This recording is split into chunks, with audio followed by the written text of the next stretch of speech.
so he can't get to the rim as easily. Okay. Once again, Illinois 40, Ohio State 35 at halftime. I'm joined by former Northwestern great Jordan Ash. Jordan will be assisting me in some of the coverage during March Madness, and you'll see Jordan very soon on someone's television network, whoever's smart enough to hire him. If I got anything to do with it, I'm pushing him. Human Sports, Brian Hurd, B. Houston. Okay, Antoine Deshawn. So Ohio State field goal percentage is due to fatigue. He said, I'm not buying it. I love basketball way too much to hear anyone talk about being tired. My boys just wanted more. Antoine Deshawn, talking about the fatigue factor. Jordan, in these situations when teams have played like this in a tournament, what do you think about that in terms of fatigue? I definitely think it plays a factor. I think it plays into the depth from each team, trying to manage those minutes throughout playing back-to-back games.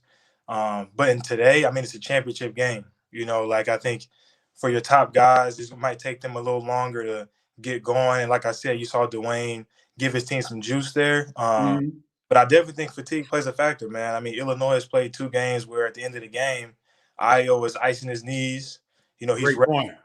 And Ohio State has played down to the wire in 2 games. So I think that emotional currency that they're expending each game, as well as that physical, I think it starts to weigh on you, especially in a game like now in championship day.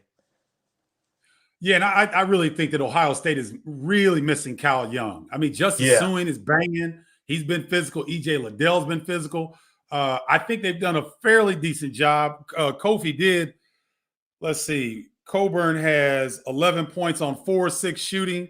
He got to the line 3. He's 3 of 6 from the line. So, the Illini doing a pretty good job of being consistent having a number of guys look for opportunities.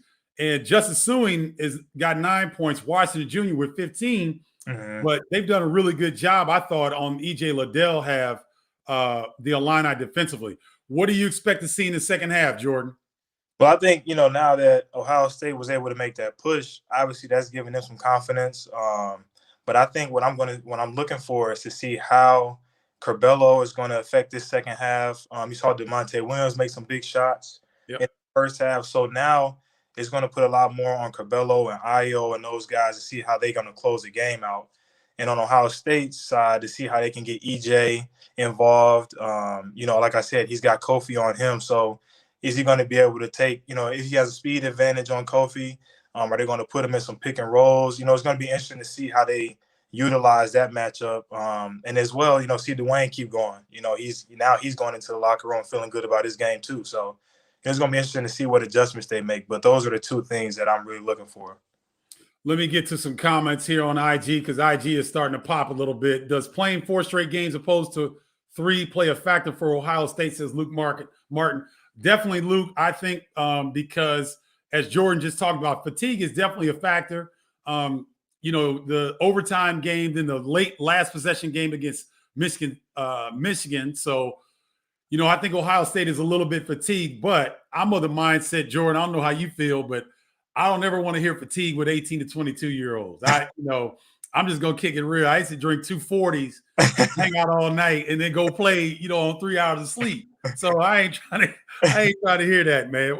What are your thoughts on that? No, I'm on your side, man. Like I said, it's championship day. That's right. You looking at it from a standpoint of youth. I'm looking at it from a standpoint of from a player. You're not gonna want to hear that like we were too tired, that's why we lost, or nothing like that.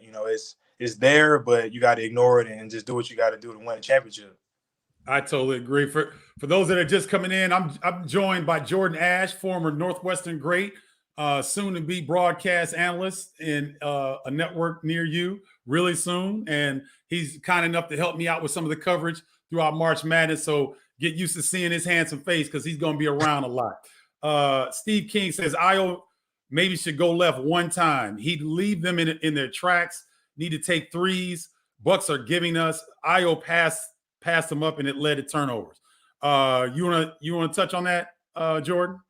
Yeah, I mean, as far as Io goes, man, talent is talent. He's going to take what the defense is giving him. If he wants to go right or left, nobody's been able to stop him all season. So I definitely understand where he's coming from as far as the shots that they're taking, but I think that what they're doing, Illinois, is they're playing inside out. So, they're not going to take the first shot that they see. They're going to try to pound that thing inside because Kofi's not passing out anyways. So they're going to try to get inside first. And then once the defense sinks, then that's when I think you'll see them take more threes. Well said. Steph Raquel, ILL, Ken B. Realtor. Ohio State is also getting the whistle. Illini bench depth has helped with fatigue. Keep the foot on the gas, Illini, and keep wrestling them in the post, says Antoine Deshawn. Steve Powers, Dave's the day 11. Ohio State will fade in the second half.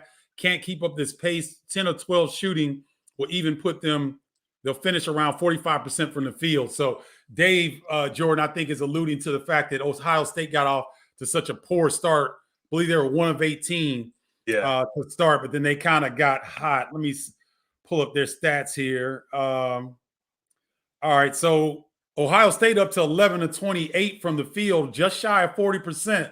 So they did close well. They're only 2 of 11 from three. The Illini shooting 45%, 15 of 33 from the field, 6 of 14 from the three, which is pretty good, and doing a pretty good job.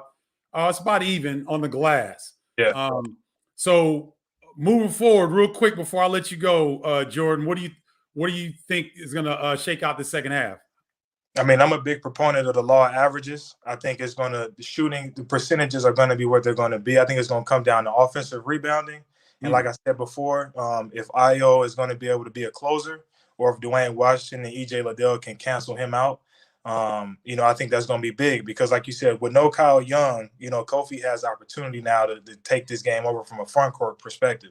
So it's going to be big for, Dwayne Washington, Justin Suing, to see Justin Suing, to see those guys step up here in the second half. Oh, well said. All right, y'all. We want to do a quick halftime segment. Haven't done this before. It's the first time I did it. I appreciate the turnout. Jordan, you want to join me on the post game beverage? Oh, I'm here. Whenever you need me, I'm here. Okay. All right. So we'll have post game reaction after this one. So tune in right here with my man Jordan Ash and me. We'll be right back after the game. So I look forward to talking with you guys. Jordan, thank you, and I'll talk to you guys in a little bit. Yes, sir. Appreciate it. All right. Peace, y'all.